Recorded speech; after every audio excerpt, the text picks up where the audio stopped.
Hi everybody, welcome back to my channel and welcome to the nonfiction finals for the TBR tournament that I totally made up. Last week was an absolute blast. I'm really happy with the amount of feedback that I received from everybody who saw my semifinal videos. And nonfiction was the first semifinal video to go up last Monday, so it is the first video to address the semifinal winners and get your votes for which book is actually taking home the TBR tournament nonfiction title. So all in all, nonfiction isn't exactly the genre that people come to my channel to hear the most about or hear about as often. But I did get a fair amount of votes. Unfortunately, out of the 12 votes, I had a tie. And I didn't really know what to do about that. So Under the Banner of Heaven and Death's Acre went head to head in the semifinals, and both of them received 6 votes to move forward. So I spent the last couple of days, because I haven't had a new vote come in the last couple of days, and I've spent that time brainstorming on how I would solve this issue. Again, didn't plan for it. And I tossed some ideas back and forth with my husband, and my husband actually said, well, instead of just going back to Goodreads ratings, like, why don't you look these books up on at least 3 different platforms where people would review books and take the ratings from those platforms and see which book wins on those platforms most often. 2 out of 3. That's what I wanted to do. So I chose to look these books up again on Goodreads, go to Amazon and check out the average rating there, and then also look them up on Library Thing, which isn't a site that I use very often, but it's a pretty well-known site for books. So I did that, and this is what ensued. Okay, so let's check these out in the Goodreads, Amazon, Library Thing websites and see which book has been rated more highly across those 3 platforms. This is Goodreads, and yes, I already looked these up on Goodreads, but I want to do it again in case something has changed with average rating. But Under the Banner of Heaven is still at a 4.0. So looking up Death's Acre, and this one was rated more highly. Yep, it's at a 4.19 on Goodreads. Okay, so now we'll go over to Amazon. And you've got to scroll all the way down, which drives me crazy, to get to the actual review. 4.4 for Under the Banner of Heaven, Amazon. And Death's Acre. Oh wow, 4.1 or 4.7. So that's really highly rated. Okay, so I was prepared to also look these books up on Library Thing, but Death's Acre is already 2 for 2. So, or I'm sorry, 2 out of 3. So I mean, even if Under the Banner of Heaven is rated higher on Library Thing, it's not going to change the outcome of the tiebreaker. So unfortunately, the Banner of Heaven will not be read. I will not read Jon Krakauer yet again. One day, buddy. One day. But Death's Acre is officially in these finals now, and it is going up against the clear winner, Columbine. Columbine being out The Good Nurse. The vote was 8-4. So I'm excited with your picks, definitely. So what I thought I would do in these finals videos, since I've already told you what the book's about, I've already told you what Goodreads has to say about them, I thought in the finals videos that I would kind of tell you why this book, or this particular book, is even in this TBR tournament. What is it about the book that most interests me? Why do I want to read it? Why am I hoping that it wins? And I'm not going to advocate for any book in particular. I genuinely want to read all of the books in this tournament. So first, Death's Acre. This is by Dr. Bill Bass and John Jefferson. I haven't owned this book for terribly long. Last year, I told myself I was going to start reading more fiction, more nonfiction. I have failed to do so up to this point, but I decided I needed to read more. I was going to build a nonfiction kind of section of my library. It was going to be great. And Death's Acre is one of the books that I came across when I was looking for interesting nonfiction to read. And the reason that this caught my eye is because I'm a huge Bones fan.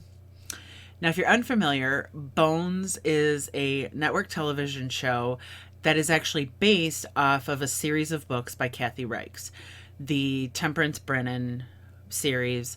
It's about a forensic anthropologist who works with the FBI to solve murder. And in one of the episodes, Bones and her partner, Booth, they end up going to something like the body farm. I don't remember anything else of that in that episode, like why they were there, but I remember the body farm made a huge impression.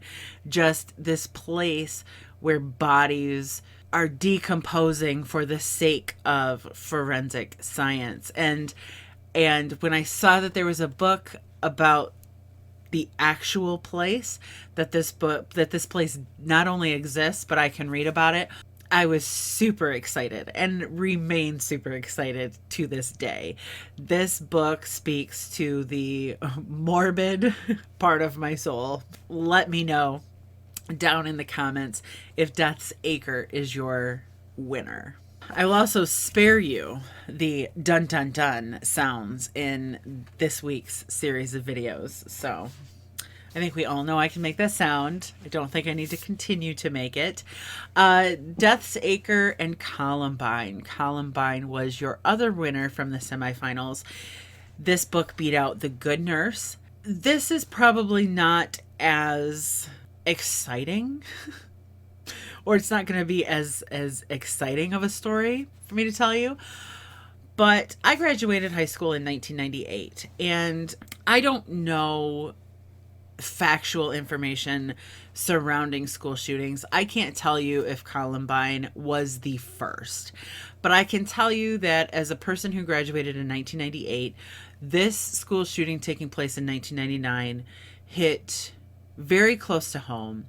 And in some ways, maybe that's a personal thing, or maybe it actually deserves to be the most notorious, the one that you think of when you think of school shootings. In my opinion, that's what Columbine is to me. As soon as Columbine happened in real time, immediately my mind just went to why. Why? And that was 1999. We are 20 years into the future, and still every time there's a mass shooting anywhere, the only thing I can think is why. Like, why? What motivates someone to do this? I can speculate on motivations all day. I can come up with several theories. But what is the true motivation behind someone who commits this act? And why is it seemingly so easy for people to do so?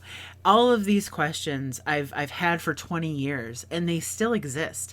And I'm not saying that this book is going to answer all of those questions, but I'm saying that while before I had an unsettling curiosity about mass shootings that take place in schools specifically, now that I have children, which is a relatively new development for those who don't know, I have 18-month-old twins.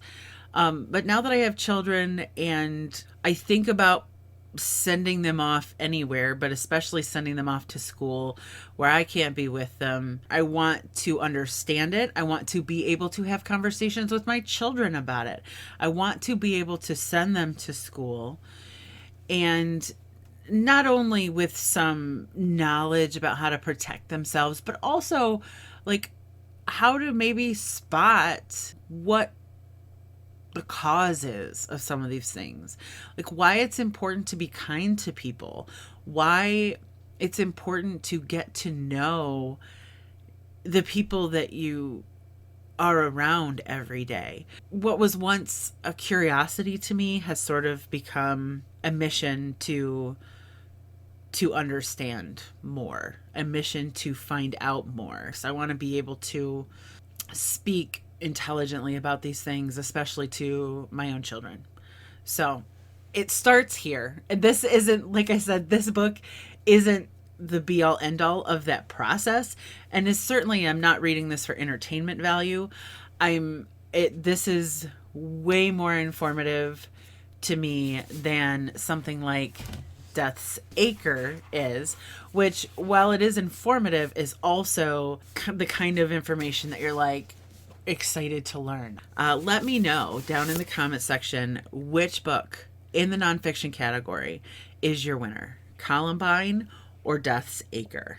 And feel free, by all means, when you're casting your vote down below, to let me know why you're picking the book that you're picking, and what are you most looking forward to hearing about after I've had it read, after I've read the book.